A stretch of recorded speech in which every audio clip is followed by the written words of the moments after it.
تو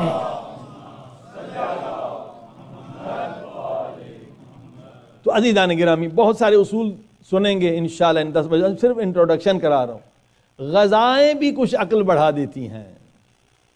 ہاں جی، فرمایا کدو کھائیں، حدیث پاک ہے، کدو سے عقل بڑھتی ہے. ہاں جی، کدو سے نبی پاک کے لیے پسندیدہ حلوہ جو کدو کا تھا.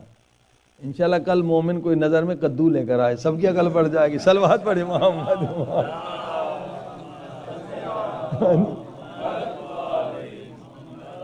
ہاں جی، یہاں وہ نظر جو ہے وہ پتہ نہیں کون پکاتا ہے، باہر سے خرید کے لے آتے ہیں. بابا خود اپنی پاک ہاتھوں سے پکائیں، وضو سے پکائیں، 100 سورہ انا انزلنا پڑھیں، پھر نظر ہوتی ہے. نہ کہ ہندو کی دکان سے لے آئے، پتہ نہیں کس کی دکان سے لے آئے کہ نظر. کدو کھلا دیں لوگوں کو، عقل بڑھتی ہے. دوسری چیز آپ کے پاس حدیث سن لیں، سیلری. یہ ہمارے پاکستان میں نہیں ہوتی ہے، آپ لوگ نہیں کھاتے، وزن بھی کم ہوتا ہے، عقل بھی بڑھتی. یعنی غذائیں بھی ایسی ہیں کہ حدیث نے کہا اس کے کھانے سے تمہاری عقل بڑھ جائے گی، اور کچھ ایسی غذائیں جن سے عقل کم ہو جاتی ہے. صلوات پڑھیں محمد و آل محمد.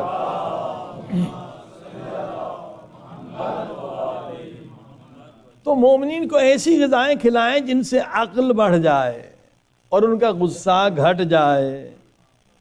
ٹھیک ہے، غصہ کم ہو جائے. اب حدیث ہم نے بتلائی، کویت میں ہم تھے ماہ مبارک رمضان میں.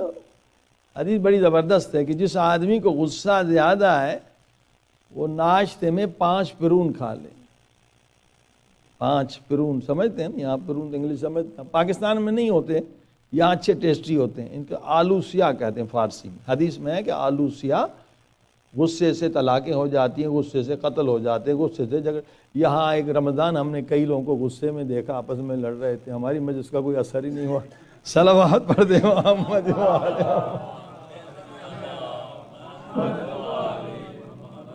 تو پھر ہم نے یہ نسخے ڈھونڈنے شروع کر دیے کہ بھائی پریکٹیکلی کچھ کرو.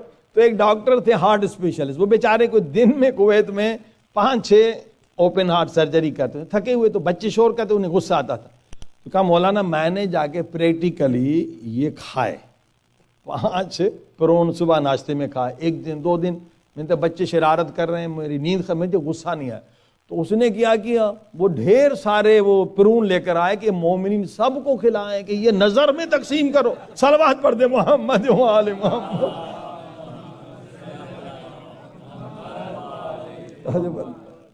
تو انشاءاللہ یہ آپ کی طرف سے کم یہ ہدیہ ہونا چاہیے. یہاں غصے والے بہت ہیں. یہ سنا ہے کہ عید